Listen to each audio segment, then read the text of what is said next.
los últimos 3 mensajes de nuestra serie, dijimos que para que nuestros hijos puedan llegar a convertirse en verdaderas personas piadosas, ellas necesitan ser ejercitados en la piedad. Y este carácter piadoso solo puede ser construido sobre la base de temor a Dios, sobre la base del respeto a la autoridad paterna y sobre el resguardo y protección de las malas compañías. Estos 3 elementos para la vida piadosa son como las 3 principales raíces de un árbol frutal, los cuales, después de haber sido cultivadas y abonadas apropiadamente, estas raíces comenzarán a madurar, a extenderse, a profundizar en la tierra para dar lugar después a dulce y rico fruto en cada una de las ramas.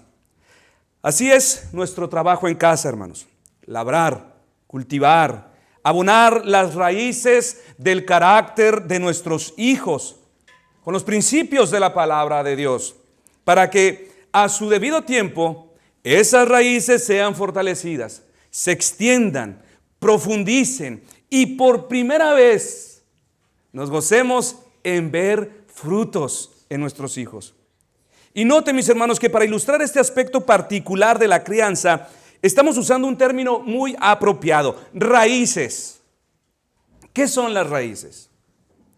Las raíces cumplen 2 funciones principales: la fijación o establecimiento de la planta y, en segundo lugar, la absorción de minerales.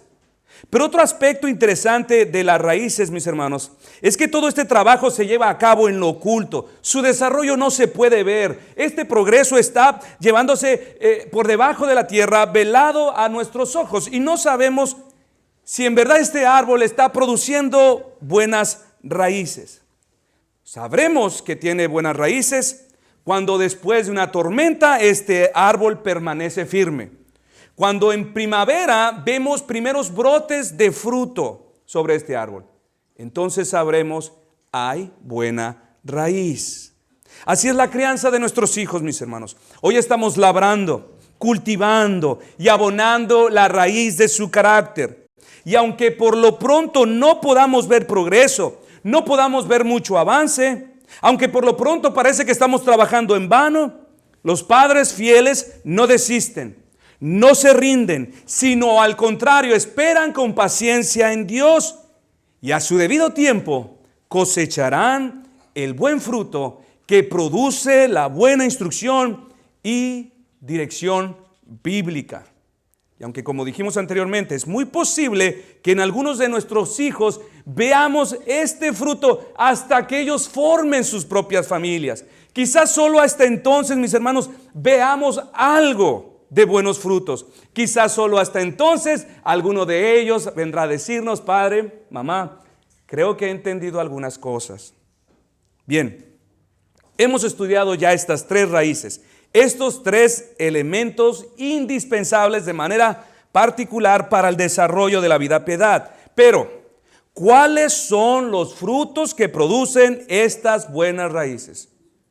¿Cuál es ese fruto que como padres debemos esperar ver en nuestros hijos? En primer lugar, el fruto que como padres debemos esperar ver en nuestros hijos es la gracia del dominio propio. Repito, es la gracia del dominio propio. Pero antes de que comencemos a desarrollar nuestro tema, le hago la siguiente pregunta: ¿qué viene a su mente cuando escucha la frase dominio propio? Quizás al escuchar esta frase la relacione con aquella fuerza de voluntad para seguir una dieta estricta. O quizás piense en el seguimiento estricto de algún régimen de ejercicio. O en la tenacidad que tienen algunos para permanecer bajo ciertas disciplinas. ¿Qué es el dominio propio? ¿A qué nos referimos por la gracia del dominio propio? Para definir mejor este concepto, mis hermanos, vamos a enfocarnos primero en su aspecto opuesto y después en su definición, para así poder tener una mejor comprensión de este concepto.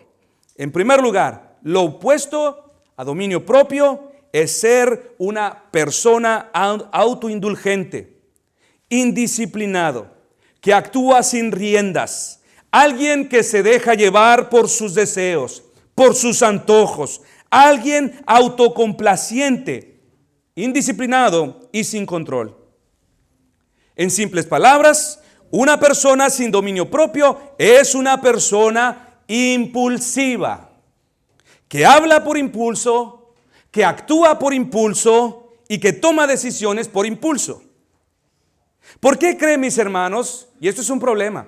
¿Por qué cree que la iglesia actual está plagada de una flagrante inmoralidad? Familias disfuncionales, matrimonios destruyéndose y una epidemia de personas indisciplinadas, incumplidas, irresponsables, obesos y otros enfermos, por falta de dominio propio.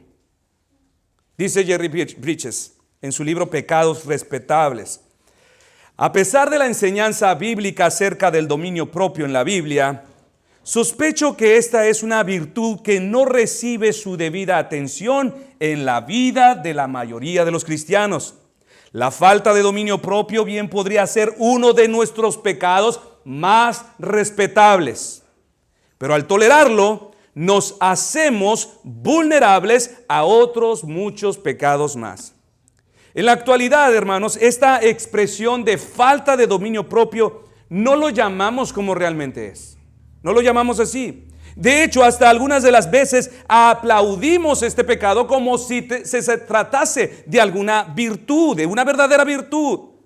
Y decimos cosas como: es que ella es una persona muy franca. Es que él es una persona extrovertida. Es que ella es una persona de carácter. Es que la niña es de buen comer. Es que al niño nada le da vergüenza. O decimos de nosotros mismos: es que yo digo las cosas tal y como son. O respondemos: porque así soy yo. Yo no tengo pelos en la lengua. Es que yo no me ando por las ramas. Cuando la realidad, mis hermanos, aquí el problema es falta de dominio propio. Ignorando que la virtud por excelencia que demuestra si alguno está bajo el control del Espíritu Santo es precisamente esto: que ese hombre, que esa mujer tiene dominio propio.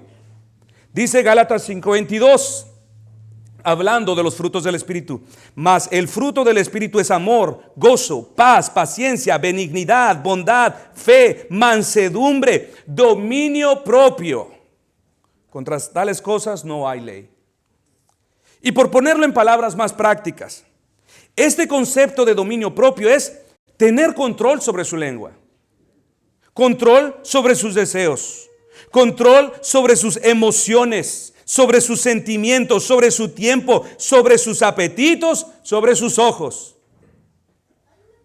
En resumidas palabras, es una persona que no se deja llevar por sus impulsos, que no permite que los impulsos del momento le gobiernen. Veamos ahora algunas definiciones de este concepto, mis hermanos. 3 para ser exactos. Una muy completa definición acerca del dominio propio la tomé de una de las enseñanzas de Alistair Begg, donde, considerando toda la enseñanza bíblica, llegó a la siguiente conclusión y dijo: el dominio propio es la habilidad empoderada por la fuerza del Espíritu Santo y guiada por la palabra de Dios para evitar excesos, desenfrenos y mantener al cristiano dentro de los límites dados por Dios, de manera que pueda obedecer la Escritura mientras cultiva una aptitud constante de vivir diligentemente y cuidadosamente delante de Dios, haciendo siempre lo correcto a pesar de sus deseos o sus sentimientos. Una segunda definición la tomamos del comentario a 1 Corintios 9:27 de Juan Calvino, donde él escribió: dominio propio es tratar al cuerpo como un esclavo para que no nos impida por sus desenfrenos cumplir con los deberes de la piedad, y más aún para que no lo complazcamos de manera que causemos daño u ofensa a otros. Y una tercera definición, mucho más simple, pero al mismo tiempo muy precisa, la tomamos del pastor bautista Greg Nichols, quien dijo en uno de sus sermones acerca de este tema: dominio propio es actuar por principios bíblicos, independientemente de lo que sintamos o de lo que anhelemos internamente. He aquí, mis hermanos, lo que debemos entender por dominio propio. Bien, este es el fruto por excelencia que todo padre cristiano debería anhelar ver en sus hijos. Que nuestros hijos comiencen a desarrollar una actitud de dominio propio sobre el todo de sus vidas. Dominio propio sobre sus deseos, dominio propio sobre sus lenguas, dominio propio sobre sus emociones, dominio propio sobre sus sentimientos, dominio propio sobre sus apetitos, dominio propio sobre su sexualidad, sobre el todo de sus vidas. Ahora, habiendo hecho mención de que los frutos del Espíritu, que uno de los frutos del Espíritu es el dominio propio, quizás surja la pregunta: ¿y por qué vamos a empezar por este primer fruto y no por otro? ¿Por qué empezaremos con este asunto y no con otro?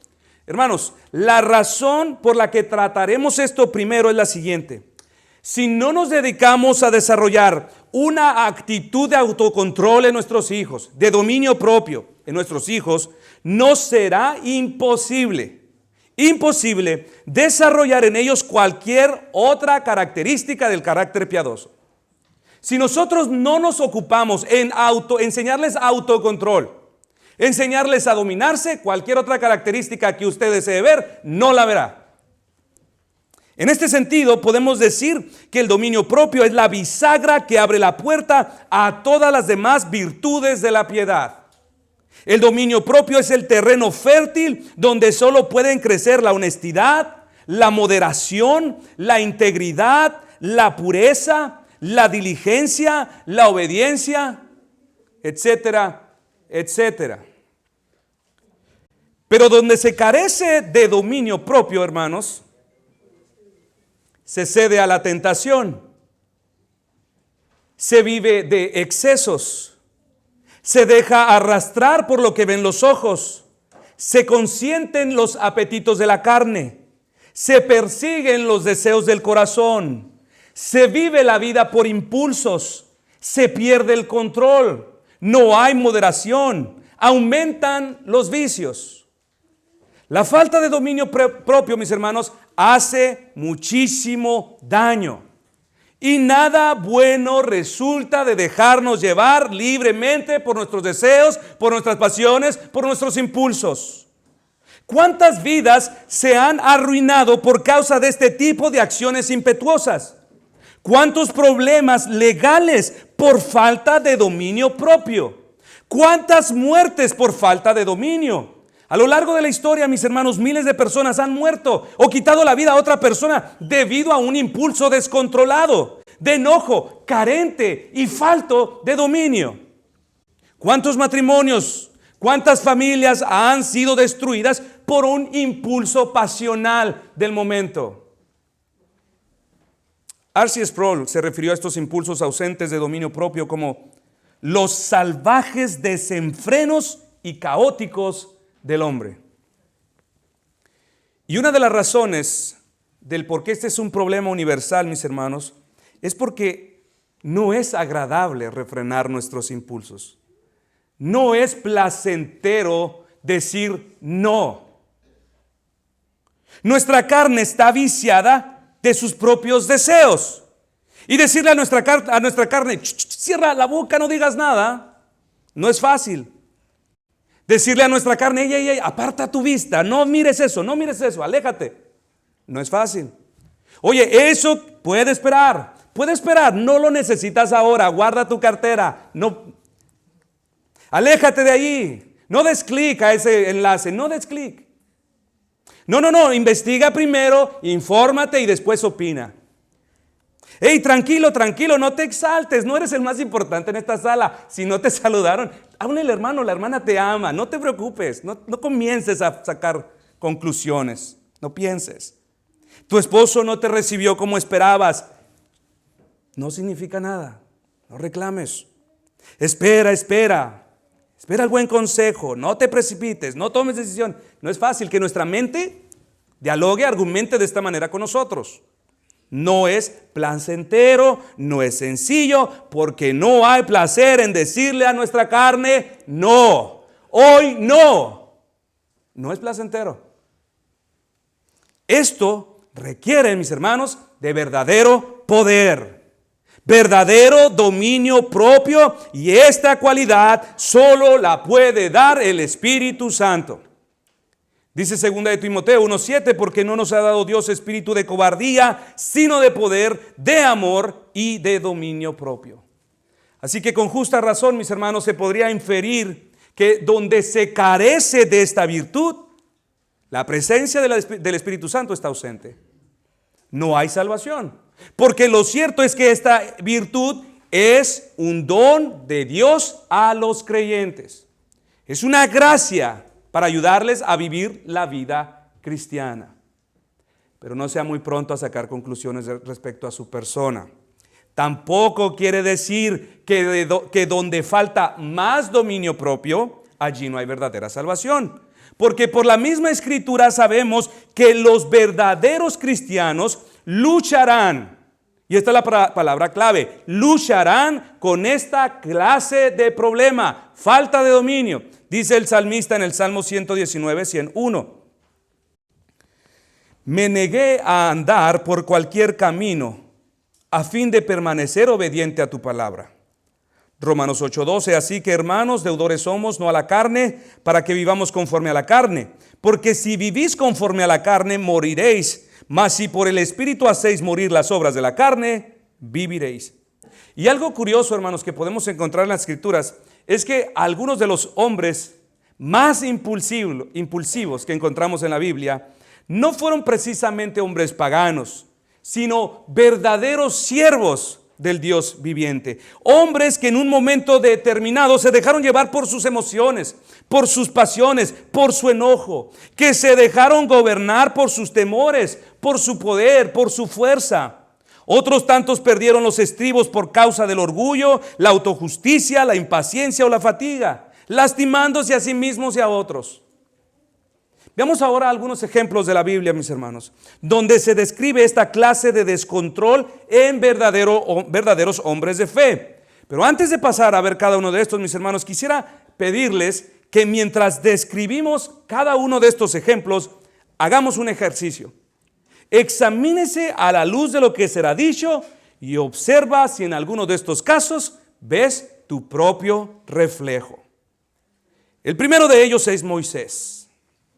Moisés, a pesar de su destacable amor por el pueblo de Dios, su humildad y fidelidad a la persona de Dios, terminó enfurecido por los reclamos y quejas del pueblo y golpeó la roca 2 veces en una especie de rabieta frente al pueblo, incurriendo así en desobediencia a Dios. Esto lo encontramos en Número 20. Después tenemos a Jefte. A pesar de su valentía, Jefte se dejó llevar por la emoción. Hizo una promesa, un voto innecesario y desmedido. Prometió en un arrebato de euforia lo que no estaba dispuesto a cumplir. Él dijo en Jueces 11, capítulo 30 al 31, y Jefte hizo voto a Jehová diciendo: si entregares a los amonitas en mis manos, cualquiera que saliere de las puertas de mi casa a recibirme, cuando regrese victorioso de los amonitas, será de Jehová y lo ofreceré en holocausto. Un arrebato, un impulso, hizo una promesa. ¿Y quién cree que salió? Dice el verso 34. Entonces, volviendo Jefte a Mizpa, a su casa, he aquí su hija salió a recibirle con panderos y danza, y ella era sola, su única hija, y tenía fuera de ella a ninguna otra. Y cuando él la vio, rompió sus vestidos y dijo: ¡ay, hija mía! Jefte, dejándose dominar por un impulso, hizo una promesa irracional, desmedida, y por esta falta de dominio ya se imaginará, mis hermanos, el terrible daño que causó a su familia y a su propio corazón. También le pasó a Sansón.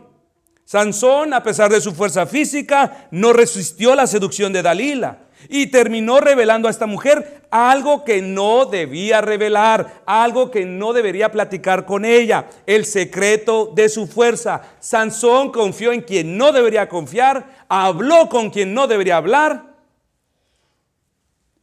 y sufrió las consecuencias. Lo mismo, Rubén, hijo de Israel, quien en su mismo lecho de muerte su padre le dijo: Rubén, incontrolable como el agua, ya no tendrás preeminencia, pues usurpaste la cama de tu padre y te envileciste. Tomó a la mujer de su padre. Otro hombre que no supo dominarse fue Salomón.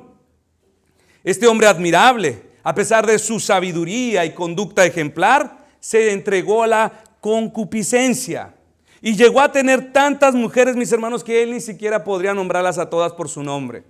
700 mujeres princesas, 300 concubinas, de acuerdo a Primera de Reyes 11. En Eclesiastés 2:10 dijo el mismo Salomón de sí mismo: tomaba para mí cuanto se me antojaba y no me privaba de ningún goce. Hasta en el trabajo arduo hallé placer. Este gusto fue en verdad la única recompensa de todas mis faenas.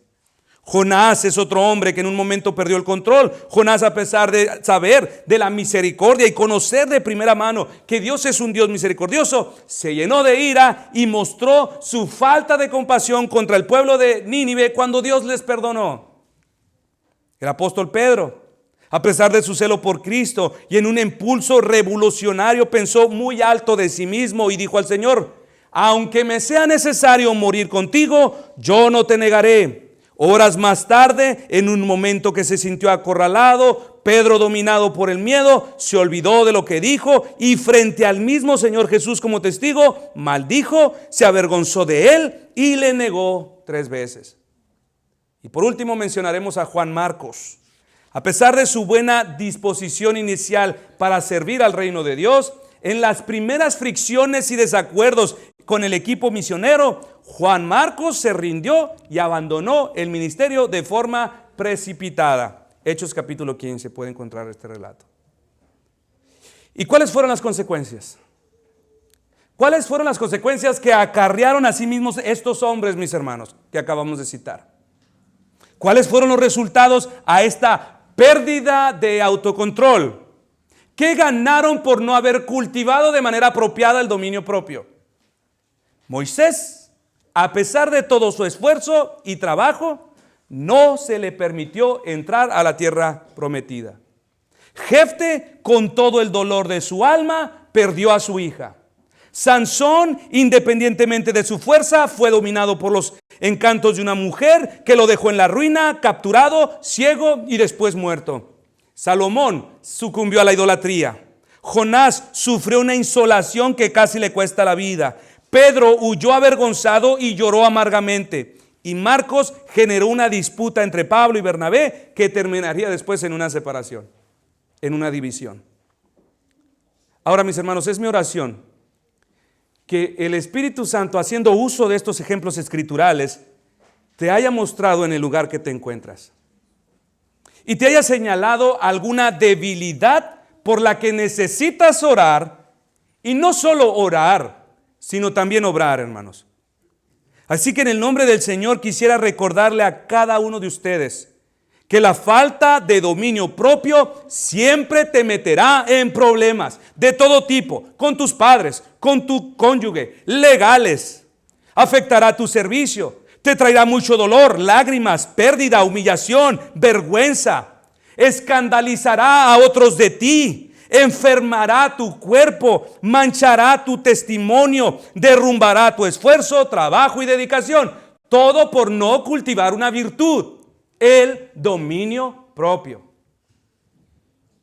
Y lo que es peor, hermanos, algunos de ustedes podrían hasta perder su familia o algún ser querido por su falta de autocontrol, o atentar contra su propia vida en un arrebato impulsivo, carente de dominio propio.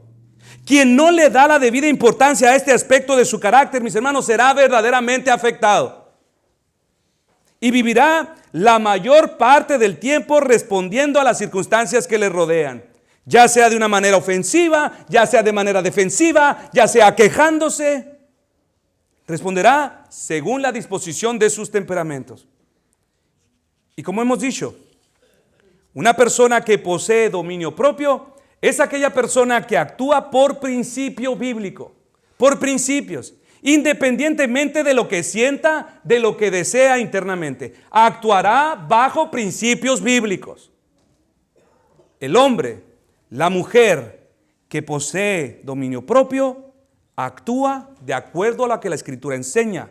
Cuando le gusta, cuando no le gusta, cuando lo desea, cuando no lo desea, cuando tiene ganas, cuando no tiene ganas. Esa es la poderosa virtud, mis hermanos, del dominio propio que el Espíritu Santo ha implantado en el hombre. Así que, hermanos, hermanas, nada bueno resulta de dejarse llevar por la corriente de nuestros impulsos, de nuestros deseos, de nuestras pasiones. Nuestros deseos no nos dejan nada bueno. No nos dirigirán a senderos de paz. No nos guiarán por caminos rectos. Jamás lo harán. Al contrario, traerán dolor, vergüenza, problemas. Es por esta razón, mis hermanos, que estamos iniciando con esta primera sección de mensajes acerca del dominio propio, resaltando su importancia. Porque ¿cómo podríamos esperar ver este fruto en la vida de nuestros hijos si primeramente nosotros no le damos importancia? Si a la primera circunstancia nosotros perdemos el control. Si todo lo que ellos ven es que somos padres que actúan por impulsos, que hablan por impulsos, que piensan por impulsos, que toman decisiones en base a las circunstancias y no por principios bíblicos. Por eso empezamos primero hablando de la importancia del dominio propio. Nosotros debemos entenderlo primero. Después, en mensajes posteriores, estaremos tratando con aquellas áreas de manera particular en la que el dominio propio debe ser cultivado. Estaremos hablando de esas áreas donde más batallamos. Así que, para profundizar en nuestro punto, antes de poder ayudar a nuestros hijos en esta área, como padres debemos entender la importancia del dominio propio, debemos esforzarnos por comprender su importancia. Ahora, para adentrarnos un poco más en este tema, tomaremos como primer ejemplo al procurador Félix, gobernador de Cesarea. Dicha historia la encontramos en Hechos 24, donde encontramos a Pablo disertando acerca de la justicia, del dominio propio y del juicio venidero. Vaya por favor conmigo a Hechos capítulo 24 y vamos a estar leyendo directamente del pasaje. Hechos capítulo 24, versos 24 al 25. Dice la palabra de Dios: algunos días después, viniendo Félix con Drusila, su mujer, que era judía, llamó a Pablo y le oyó acerca de la fe en Jesucristo. Pero al disertar Pablo acerca de la justicia, del dominio propio y del juicio venidero, Félix se espantó y le dijo: ahora vete, pero cuando tenga oportunidad te llamaré. ¿Cuál fue la respuesta de Félix, mis hermanos, ante las palabras de Pablo? Vete, pero cuando tenga tiempo te enviaré un WhatsApp, ¿no? Te enviaré un correo, te llamaré. Pablo, mis hermanos, era instrumento escogido por Dios para predicar a los gentiles, a los reyes, a los israelitas. Y esta comparecencia ante el gobernador Félix fue una de esas oportunidades para el ministerio de Pablo, compartir el evangelio. Y es interesante notar, mis hermanos, que Pablo en esta ocasión, en vez de tratar con Félix su liberación, en vez de venir delante del gobernador a quejarse de la injusticia que estaban haciendo con él, el apóstol Pablo aprovecha la oportunidad para predicarle el evangelio. Y lo hace tanto a Félix como a su esposa. ¿Por qué? Porque para el apóstol Pablo la salvación de Félix y de Drusila era una cosa, un asunto más importante que su propia liberación. Este hombre no está actuando por impulsos, no está actuando de acuerdo a sus circunstancias. Pablo, vemos, está actuando de acuerdo al deber y principio bíblico. Este hombre entendía que estaba delante de almas, entendía lo que Dios le había demandado, por lo tanto, él comienza a predicarles a Cristo. Así que lo que Pablo trata de hacer en esta conversación es herir la conciencia de Félix y de su esposa. ¿Y cómo lo hace? Exponiéndoles primero cuáles son las virtudes que adornan la vida piadosa. Exponiéndoles cuáles son esas virtudes de la verdadera vida cristiana. De modo que a través de este contraste, este hombre pueda ver su propia pecaminosidad. Y ante tales palabras de Pablo, podemos inferir que Félix se comenzó a sentir un tanto nervioso. Seguramente también la esposa de Félix, Drusila, se comenzó a sentir muy incómoda. ¿Pero por qué? ¿Qué había en la vida de Félix? ¿Qué le hizo responder a Pablo así? ¿Qué le hizo a Félix responder a Pablo así? Vete, pero cuando tenga oportunidad te llamaré. Hechos 24 nos da 3 pistas. Primero, Lucas nos dice que en esa audiencia estaba Félix acompañado de Drusila, su mujer. ¿Quién era Drusila, mis hermanos?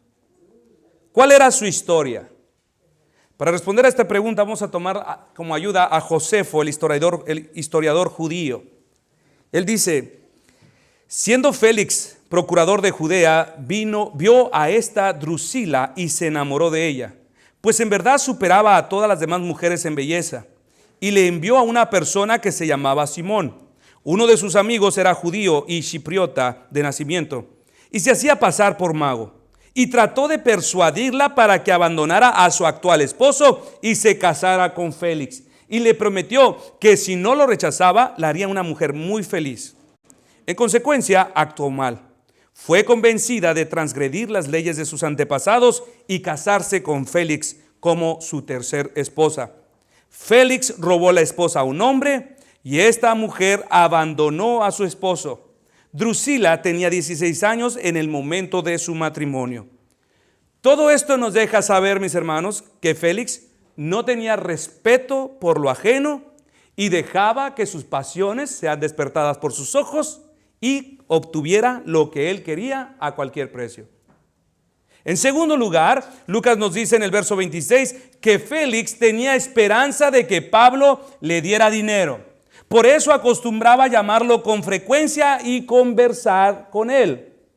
Otro problema parece que a este hombre no solo le gustaba quedarse con las mujeres de otros hombres, sino que también le gustaba quedarse con el dinero que les pertenecía a otros. Félix, por su falta de dominio propio, tenía como prioridad el dinero, sus propios intereses financieros. Y hermanos, cuando el dinero está como una prioridad en la vida, el resultado no será una vida piadosa, no será una vida de servicio a la iglesia, no será una vida altruista, sino una vida controlada por los intereses financieros, por retener y acumular riquezas para uno mismo. Y esta falta de dominio lleva a los hombres a mentir, a falsificar papeles, a hacer uso de influencias, a sobornar.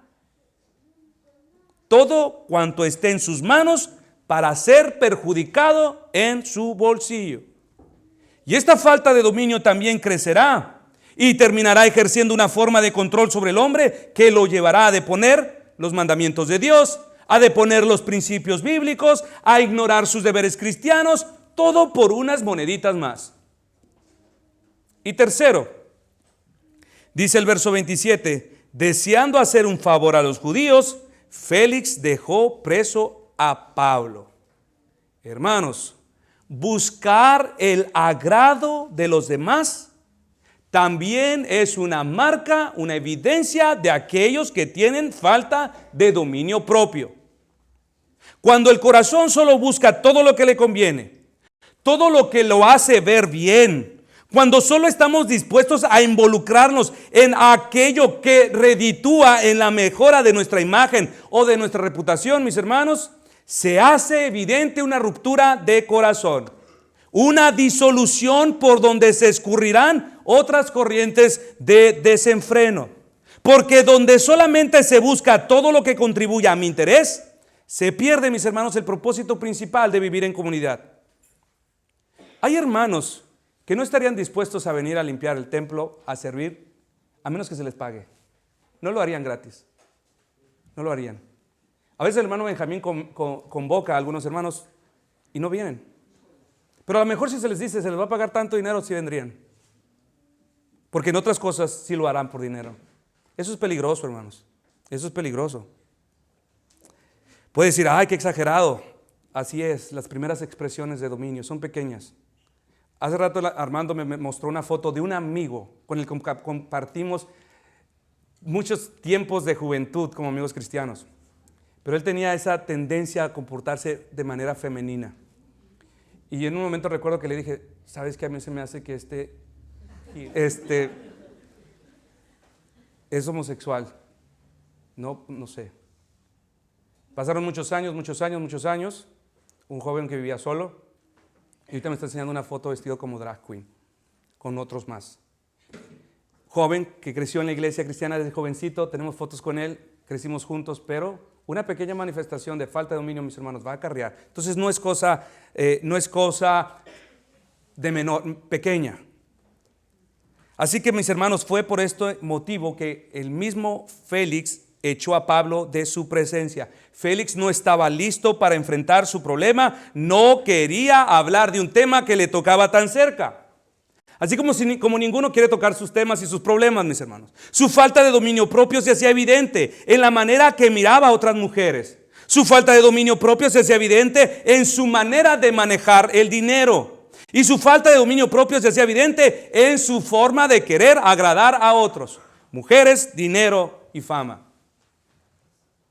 Y en lugar de que esta disertación de Pablo, mis hermanos, le llevara al arrepentimiento, Félix simplemente se asustó y corrió al Pablo del lugar. Y lo mismo, mis hermanos, nos puede suceder a nosotros. Quizás nosotros estamos muy dispuestos a hablar con otros acerca del gobierno, acerca de las malas decisiones que está haciendo el gobierno. Quizás estemos muy dispuestos a hablar del trabajo y de muchos otros temas importantes y fascinantes. Quizás hasta hablar de otros. Pero ¿qué tan dispuestos estamos para hablar con otros acerca de nuestro problema? De nuestra falta de dominio propio. ¿Qué tan dispuestos estamos para abrir nuestro corazón y recibir amonestación de los hermanos en esta área de nuestra vida, donde frecuentemente perdemos el control? De estas áreas donde no tenemos disciplina, compromiso. ¿Cómo reaccionaríamos si un hermano se acerca para enfrentar un pecado evidente en nuestras vidas? Quizás le vamos a comenzar a dar vueltas y vueltas y vueltas. O quizás nuestra actitud será como la de Félix. Vete, después te llamo. Sí, es que tengo un compromiso. No puedo, siempre no voy a poder ir. ¿Cómo reaccionaríamos? Haga el experimento, mis hermanos. Cuando un hermano le esté hablando del Super Bowl, interrúmpalo y dígale, ahora que lo menciona, mis hermanos, ¿por qué falta tanto a la iglesia? O cuando una hermana le esté hablando que ella adora los chilitos con mantequilla, y interrúmpale y diga, qué bueno, ya que lo menciona, hermana, ¿por qué no viene a la Santa Cena? Cuando alguien le esté diciendo que lo mandaron con el especialista porque tenía un dolor aquí que se le extendió hasta el dedo chiquito, usted interrúmpalo y diga, ahorita que lo menciona, hermana, ¿por qué no viene a orar los miércoles?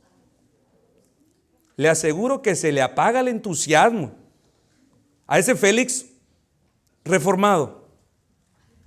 Y le dirá, es que tengo algo que hacer, después hablamos. Pruébelo. La reacción es la misma. Se le apagará el entusiasmo. Y Pablo está encarando a Félix con su problema de excesos, de deseos desmedidos. Y debo aclarar, hermanos, que Pablo aquí no está presentando a Félix un mensaje de salvación por obras. Pablo no está diciendo a Félix que la forma de salvarse es vivir una vida piadosa, sobria, moderada. No, porque el mismo Lucas nos dice en el verso 24 que el apóstol está hablando acerca de la fe. Pablo está tratando de herir la conciencia de Félix para que éste pueda buscar un remedio. Pablo no llega ante Félix diciendo, ¿sabías, Félix, que Dios te ama? Y que tiene un plan maravilloso para ti. Y también para ti, Drusila. Déjalo entrar en tu corazón.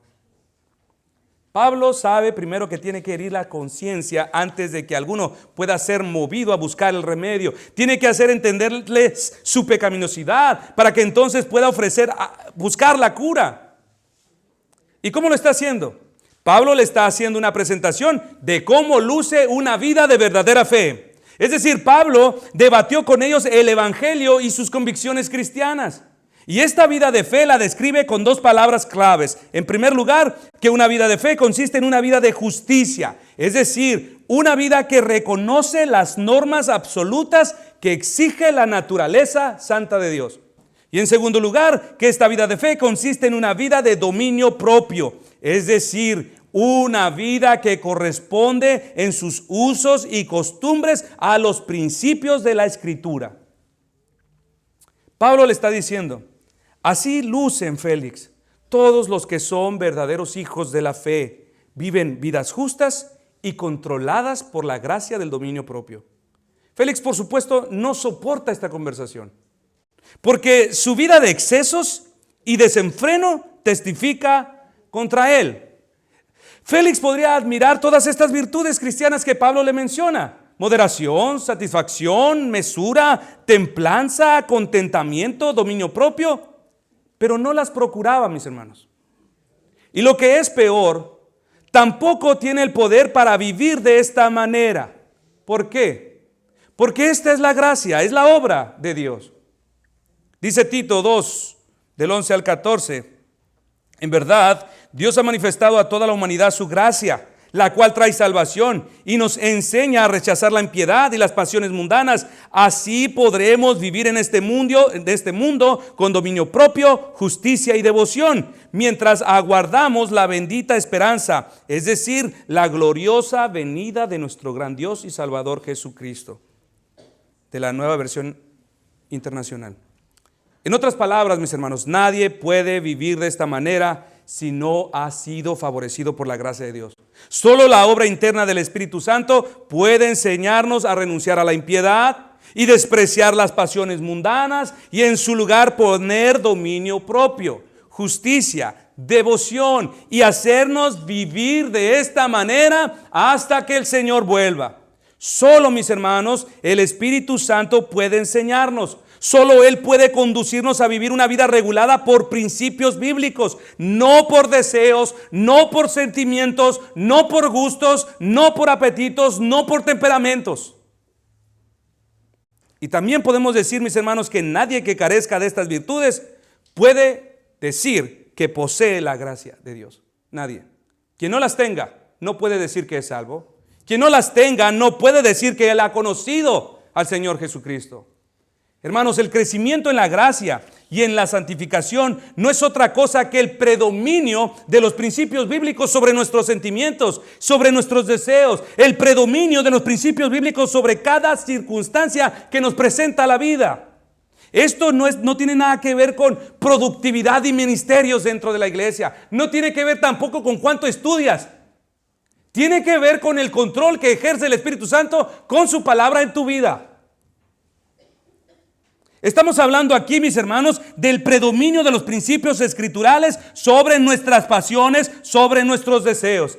Estamos hablando aquí del poder de los principios de las Escrituras sobre nuestra conciencia para llevarnos a hacer siempre lo que es correcto. Estamos hablando aquí del gobierno que ejerce la palabra de Dios sobre nuestra lengua, sobre nuestras emociones, sobre sentimientos, sobre posesiones, sobre apetitos, sobre el tiempo, sobre nuestra manera de hablar, de vestir, incluso de pensar. El dominio propio, mis hermanos, se encuentra en el corazón de la vida piadosa. Se encuentra en el centro de la vida cristiana. Y esto fue lo que espantó a Félix. Así que, hermanos, cuidado con saber lo que tienes que hacer. Cuidado con apreciar todo lo que es bueno y correcto. Cuidado cuando sepas dar las respuestas correctas. Y digo cuidado cuando lo sepas, pero que aún así no tengas el poder para conducirte de la manera que tú sabes. Cuidado cuando tú escribas muy bonito, de las respuestas correctas, entiendas conceptos teológicos, pero que no tengas el poder para vivir de esa manera. Cuidado. Cuidado, mis hermanos, cuando no puedas decirle a tus propios deseos no. Cuidado cuando sepas que es lo que el Señor te ha mandado y aún así no tienes fuerza para someter tu carne y obedecerle. Cuidado que cuando por muchos años de vida cristiana, esta ha sido regulada y gobernada más por impulsos que por principios cristianos. Cuidado. Si esto te describe a ti, tienes razones para espantarte igual que Félix. Porque Félix no solo supo que no vivía a la altura de una vida de fe, sino que comprendió que de ser cierto lo que Pablo estaba diciendo acerca de un juicio venidero, él no saldría absuelto ante el tribunal de Cristo. Por eso se espantó. Su matrimonio, su estilo de vida, sus intereses, sus excesos, sus compañías no revelaban otra cosa más que una vida de incredulidad, no una vida de fe. Y a la luz del juicio venidero, este hombre impulsivo tenía sobradas razones para espantarse. Así que, hermanos, les pregunto, joven, ¿eres capaz de decir no donde la gran mayoría dice sí? La vida de fe que se está reflejando en ti es una vida regulada por los principios bíblicos, no por deseos, no por sentimientos. La vida que estás viviendo es una vida caracterizada por el esfuerzo constante de implementar en todas las áreas de tu vida las directrices que se encuentran en la palabra de Dios. La vida que va en aumento a ti es una vida que se distingue por la gracia del dominio propio, dominio sobre las cosas que te gustan, sobre las que te disgustan, dominio cuando no lo deseas y cuando lo deseas. Si no estás seguro, mis hermanos, de poder contestar de manera afirmativa, o si por otra parte tienes claro que no has podido dominar tus pasiones, tus deseos, tus apetitos carnales, que no has podido dominar tus ojos, si tus emociones frecuentemente toman control de ti, si nunca has podido poner en orden tus prioridades, si perder tu tiempo es parte de tu día a día, entonces es muy seguro que tengas razones como Félix para temer. Hay grandes razones en ti, hermano o hermana, para que dejes de poner tu esperanza en ti mismo y las pongas en alguien más, porque de lo contrario tú nunca podrás. Si llevas años de vida cristiana y no has podido controlar tus deseos, tus pasiones, vives por impulsos, por circunstancias y abandonas de manera fácil los principios que la Escritura establece, tienes razones para temer como Félix. Pero hay una esperanza para el hombre. Hay una esperanza en vida y muerte para el hombre. Y esta esperanza se llama Cristo, y solo en Él hay perdón para los que fallan. Solo en Él hay la fuerza para el que es débil. Solo en Él hay firmeza para los que flaquean. Todas tus angustias, todos tus dolores, vicios, excesos y desenfrenos que te llevaron a pecar contra Dios y que vinieron por causa de falta de dominio propio, fueron pagados en la cruz al haber sido puestos sobre los hombros de Cristo, el sustituto de Dios, quien murió en nuestro lugar, como quien participó de nuestros excesos, fue molido como quien no controló sus deseos, fue herido hasta el alma como quien no pudo refrenar su lengua para herir. Fue condenado como quien jamás tuvo dominio sobre su cuerpo y sobre sus deseos, sobre sus apetitos. Como quien participó de toda clase de desenfrenos, vicios y adicciones. Y así Cristo, al derramar su sangre, quitó de en medio el acta de decretos que nos era contraria y la clavó en la cruz. Este documento incluía toda nuestra falta de dominio propio, todo nuestro desenfreno pasado, presente y futuro. Y si tú en esta hora puedes ver una fuente de perdón a tus transgresiones, a tu falta de dominio en la cruz, ven a la cruz. Arrepiéntete de tu pecado y recibirás perdón. Y la promesa es que el Espíritu Santo habitará en ti para producir ese fruto de dominio propio. Y puedas vivir de ahora en adelante de una manera que agrade a Dios, de una manera sobria, templada, gobernada por la palabra de Dios, hasta que el Señor vuelva. Pero repito, sin Cristo no podrás. ven al Señor, que Él es bueno para tener compasión de ti.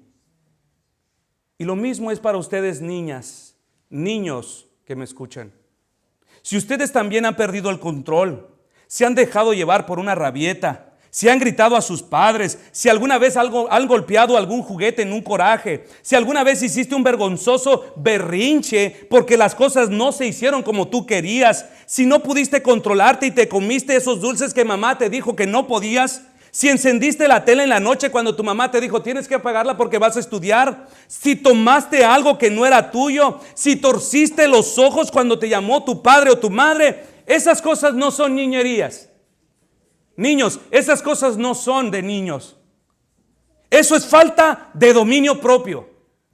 Y ustedes también necesitan mirar a la cruz, porque estas pequeñas manifestaciones de falta de dominio propio crecerán y les harán mucho daño a ustedes, no solo en esta vida, sino también en la venidera, porque esto es pecar contra Dios.